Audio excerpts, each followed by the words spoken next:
আপনজন হারাবার বেদনা যে কত কষ্টের তা আমার থেকে আর কে বেশি জানে। এই কোমলমতি শিক্ষার্থীদের আন্দোলনকে ঘিরে যে সকল ঘটনা ঘটেছে তা খুবই বেদনাদায়ক ও দুঃখজনক।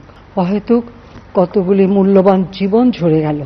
আমি দ্ব্যর্থহীনভাবে ঘোষণা করছি, যারা হত্যাকাণ্ড, লুটপাট ও সন্ত্রাসী কর্মকাণ্ড চালিয়েছে, এরা যেই হোক, তারা যেন উপযুক্ত শাস্তি পায় সে ব্যবস্থা নেওয়া হবে।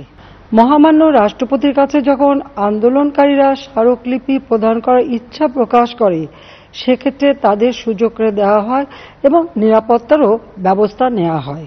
অত্যন্ত পরিতাপের বিষয় হল, কিছু মহল এই আন্দোলনের সুযোগটা নিয়ে অনাকাঙ্ক্ষিত উচ্চাবিলাস চরিতার্থ করার সুযোগ নিয়ে সন্ত্রাসী কর্মকাণ্ডে লিপ্ত হয়। এর ফলে এই কোমলমতি শিক্ষার্থীদের আন্দোলনকে ঘিরে যে সকল ঘটনা ঘটেছে তা খুবই বেদনাদায়ক ও দুঃখজনক। অহেতুক কতগুলি মূল্যবান জীবন ঝরে গেল। আপনজন হারাবার বেদনা যে কত কষ্টের তা আমার থেকে আর কে বেশি জানে। আমি প্রতিটি হত্যাকাণ্ডের নিন্দা জানাই। যে সকল ঘটনা ঘটেছে তা কখনোই কাম্য ছিল না। চট্টগ্রামে সন্ত্রাসীরা বহুতল ভবনের ছাদ থেকে ছাত্রদের হত্যার উদ্দেশ্যে নির্মমভাবে নিচে ছুঁড়ে ফেলে দিয়েছে। অনেক ছাত্রের হাত পায়ের রগ কেটে দেয়, তাদের উপর লাঠি পেটা ও ধারালো অস্ত্র দ্বারা আঘাত করে। একজন মৃত্যুবরণ করেছে, অনেকে মৃত্যুর সাথে পাঞ্জা লড়ছে। ঢাকা, রংপুর এবং রাজশাহী বিশ্ববিদ্যালয়ের উপাচার্যের বাসভবন ও ছাত্রছাত্রীদের আবাসিক হলে অগ্নিসংযোগ ও ভাঙচুর করা হয়।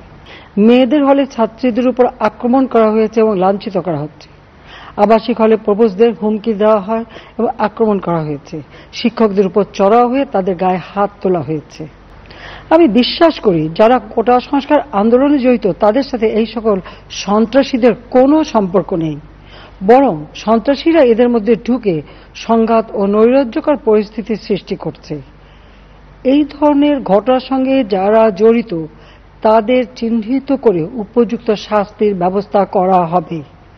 যারা হত্যাকাণ্ডের শিকার হয়েছে তাদের পরিবারের জন্য জীবন জীবিকা নির্বাহের ক্ষেত্রে যে সহযোগিতা দরকার তা আমি করব। আমি দ্ব্যর্থহীনভাবে ঘোষণা করছি, যারা হত্যাকাণ্ড, লুটপাট ও সন্ত্রাসী কর্মকাণ্ড চালিয়েছে, এরা যেই হোক না কেন, তারা যেন উপযুক্ত শাস্তি পায় সে ব্যবস্থা নেওয়া হবে। আমি আরও ঘোষণা করছি, হত্যাকাণ্ড সহ যে সকল অনভিপ্রেত ঘটনা ঘটেছে, সুষ্ঠু ও ন্যায় বিচারের স্বার্থে সে সকল বিষয়ে বিচার বিভাগীয় তদন্ত করা হবে। আমি আন্দোলনরত কোমলমতি ছাত্রছাত্রীদের নিরাপত্তা নিয়ে অত্যন্ত উদ্বিগ্ন। এই সন্ত্রাসীরা যে কোনো সময় সংঘাতের পরিবেশ তৈরি করে তাদের ক্ষতি সাধন করতে পারে। তাই শিক্ষার্থীদের পিতা মাতা, অভিভাবক এবং শিক্ষকদের প্রতি আমার আবেদন, তারা যেন তাদের সন্তানদের নিরাপত্তার বিষয়ে সজাগ থাকেন।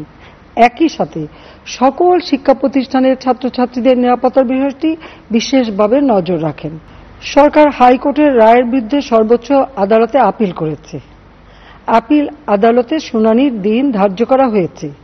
আদালত শিক্ষার্থীদের কোনো বক্তব্য থাকলে তা শোনার সুযোগ সৃষ্টি করে দিয়েছে। এই আইনি প্রক্রিয়ার মাধ্যমে সমস্যা সমাধানের সুযোগ রয়েছে। এই আইন প্রক্রিয়া সমাধানের সুযোগ থাকা সত্ত্বেও রাস্তায় আন্দোলনে নেমে দুষ্কৃতিকারীদের সংঘাতের সুযোগ করে দেবেন না। সর্বোচ্চ আদালতের রায় আসা পর্যন্ত ধৈর্য ধরে অপেক্ষা করার জন্য আমি সকলকে বিশেষভাবে অনুরোধ জানাচ্ছি। আমার বিশ্বাস, আমাদের ছাত্র সমাজ উচ্চ আদালত থেকে ন্যায় বিচারই পাবে।